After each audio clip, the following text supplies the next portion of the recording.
भाई साहब लोग, बिहार सरकार में फरवरी 2022 में 1000 एम्बुलेंस खरीदने का टेंडर जारी किया गया। 1000 एम्बुलेंस मतलब करीब करीब 200 करोड़ रुपए का टेंडर जारी किया गया। बिड नंबर है GM 2022 B 1943713। ये बिहार सरकार का डॉक्यूमेंट है। 1000 एम्बुलेंस खरीदने की बात की गई, जिसमें यह कहा गया कि 466 एम्बुलेंस टाइप C का होगा और 534 जो है वो एडवांस लाइफ सपोर्ट वाले एम्बुलेंस होंगे। देखिए कि लोगों के स्वास्थ्य के साथ क्या खिलवाड़ हो रहा है।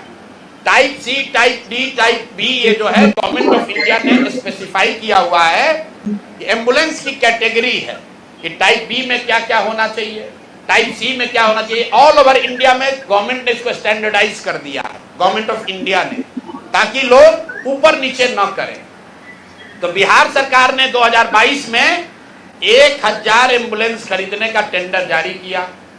उसमें 466 टाइप C के एम्बुलेंस खरीदे गए, करीब करीब 19.5 लाख रुपए प्रति एम्बुलेंस की दर से। 19,58,257 रुपया एक एम्बुलेंस का दाम है टाइप C का। उसमें सबसे अब यूनिक बात सुनिए, एम्बुलेंस बनाने वाले दो ही यहाँ पर पूरे देश में जो ओरिजिनल इक्विपमेंट मैन्युफैक्चरर हैं, एक है टाटा मोटर और दूसरा है फोर्स मोटर। सरकार ने उस समय दोनों को अलाउ किया, बिहार सरकार ने ही। उसमें बिड हुआ, एम्बुलेंस जो खरीदा गया है वो खरीदा गया 19,58,257 रुपया। 2 बरस के बाद अभी 222 और एम्बुलेंस खरीदा गया। 22 अप्रैल 2025 मंगल पांडे जी हैं यहाँ पर स्वास्थ्य मंत्री, तो इन्होंने 3 ही बरस में 22 से 25 होने में अब एम्बुलेंस का दाम बढ़ के कितना हो गया, 27,47,580 रुपया। मतलब हर एम्बुलेंस पर 7,90,000 रुपया दाम को बढ़ा दिया गया। ये कैसे हुआ, इतना बड़ा करिश्मा। इस बार बिड में टाटा मोटर के सप्लायर को हटा दिया गया टेक्निकल ग्राउंड पर। क्यों हटाया गया, सुन लीजिए कितना हास्यास्पद है। टाटा मोटर का जो सप्लायर था उसका टेक्निकल ग्राउंड पर बिड इसलिए कैंसिल किया गया क्योंकि सरकार का कहना है कि हम लोग वो एम्बुलेंस चाहते हैं जिसमें सिर्फ पेशेंट वाले विंग में एसी हो, ड्राइवर वाला केबिन में एसी न हो। टाटा मोटर ने कहा कि हम उतने ही पैसे में हम पूरे एम्बुलेंस में एसी देंगे जिसमें ड्राइवर के पास भी एसी होगा और पेशेंट वाले में भी एसी होगा। फोर्स मोटर ने ये कहा, या उनके जो डीलर हैं, कि नहीं, हमारे जो ड्राइवर वाला केबिन है उसमें एसी नहीं है, पेशेंट वाला में एसी है। इसका इस्तेमाल करके टाटा मोटर को बिड से टेक्निकली डिस्क्वालीफाई कर दिया गया और जो 19 लाख का एम्बुलेंस है उसको 28 लाख में अभी सरकार ने खरीदा है। अभी ये पेमेंट हो गया है। जिस एंटिटी को ये मिला है, ये वही एंटिटी है जिसको पहले 450 करीब 444 एम्बुलेंस का कॉन्ट्रैक्ट मिला था। उस एंटिटी के खिलाफ एक और शर्त सुनिए, जब ये कॉन्ट्रैक्ट दिया गया 450 एम्बुलेंस का, तो उसमें शर्त थी कि हर जिले में उस कंपनी का कम से कम एक सर्विस सेंटर होगा, तभी उसका बिड कंटिन्यू होगा। 22 में 450 एम्बुलेंस खरीदा गया। फोर्स मोटर का कोई भी यहां पर 4 या 6 जिले को छोड़कर कहीं पर उनका सर्विस सेंटर नहीं है। बजाय उसके कि उस पर एक्शन हो, उसी को फिर से 250 एम्बुलेंस का और कॉन्ट्रैक्ट दे दिया गया। वो कॉन्ट्रैक्ट पिछला जो 19.5 लाख में दिया गया था, इस बार 27.5 लाख में दिया गया। और बात सुनिए, यही टाइप C का एम्बुलेंस उड़ीसा में खरीदा गया 16 लाख में, अभी 2 महीना पहले। टाइप B का एम्बुलेंस अभी यूपी सरकार ने खरीदा है 2500 एम्बुलेंस 12 लाख में। और बिहार के हम लोग के ज्ञानी मंत्री लोग हैं, ये वही एम्बुलेंस खरीद रहा है 27.5 लाख में। तब मंगल पांडे बता दे।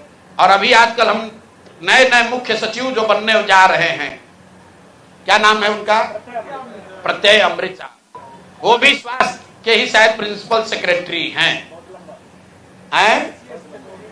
भाई स्वास्थ्य के प्रिंसिपल सेक्रेटरी हैं प्रत्यय अमृत जी। मुख्यमंत्री जी का तो कार्यकाल 3 महीना बाकी है, ये भाई साहब का कार्यकाल अभी 1-2 बरस रहने वाला है। तो आप यहाँ प्रिंसिपल सेक्रेटरी हैं, आप बता दीजिए कि 600 एम्बुलेंस आपने किस शर्त पर खरीदा है, क्यों 19.5 लाख पेमेंट को बढ़ाकर 27.5 लाख किया गया है, और अभी और 400 450 एम्बुलेंस का टेंडर जारी किया जा रहा है। कुल 1000 एम्बुलेंस खरीदा जाना है, 1250 एम्बुलेंस, एक एम्बुलेंस का दाम करीब 25 लाख रुपया है। आप वेबसाइट पर जाइएगा, फोर्स मोटर टाइप सी के एम्बुलेंस का मार्केट रेट वेबसाइट पर बता रहा है 21 लाख। अब बिहार सरकार खरीद रही है उसको 28 लाख में। 21 लाख का अगर आप बल्क के खरीदार हैं तो आप नीचे न कीजिएगा, रेट कम होना चाहिए। बिहार सरकार ने खुद 19.5 लाख में लिया था, अब उसको बढ़ा के 28 लाख कर दिया। तो मेरे भाई मंगल पांडे जी, बिहार में सिर्फ आप ही का मंगल काल चल रहा है, अब बहुत दिन से चल रहा है। बहुत ज्यादा लूट रहे हैं, घर खरीद रहे हैं, अपने बीवी बाल बच्चों का उपाय कर रहे हैं, लंबा फेंक रहे हैं। तो अब जरा बिहार के लोगों का अमंगल होना बंद हो, इसके लिए बताइए कि पैसा आप दिलीप जायसवाल के साथ मिल किए हैं कि नहीं। और दिलीप जायसवाल का मैं क्यों ये बता रहा हूं ये समझिए। मैंने पिछले वार्ता में कहा था, दिलीप जायसवाल के मेडिकल कॉलेज से बिहार में सबसे ज्यादा आयुष्मान कार्ड के जरिए सबसे ज्यादा पैसे की निकासी की गई है। आयुष्मान कार्ड का अभी सीईओ कौन है? आयुष्मान कार्ड का यहाँ मुख्य पदाधिकारी कौन है? दिलीप जायसवाल के साथ रहे हुए पीएस, कम से कम कितने साल रहे हैं पीएस, और उनके साथ काम किए हुए अधिकारी, आप लोग जाइएगा, अभी नाम लेना उचित नहीं है। मंगल पांडे के जो पीएस थे वही आजकल आयुष्मान के यहाँ पर हेड हैं। देखिए उनकी मिली भगत है। शशांक जी वो पहले मंगल पांडे के पीएस थे, अभी आयुष्मान के हेड हैं। आयुष्मान कार्ड के स्कीम के जरिए करोड़ों रुपए की उगाही की निकासी की गई है दिलीप जायसवाल के मेडिकल कॉलेज के द्वारा, और वही मेडिकल कॉलेज के मालिक मुखिया दिलीप जायसवाल चेक से दिलीप मंगल पांडे को पैसा दे रहे हैं। अब ये पूरा सर्किल आप समझ लीजिए और आप जवाब दे दीजिएगा। एक और बात मुझे कहना है, हम पर कल कुछ ऐसी और खबरों के लिए हमारे चैनल को सब्सक्राइब करें और यह खबर कैसी लगी हमें कमेंट करके अवश्य बताएं। धन्यवाद।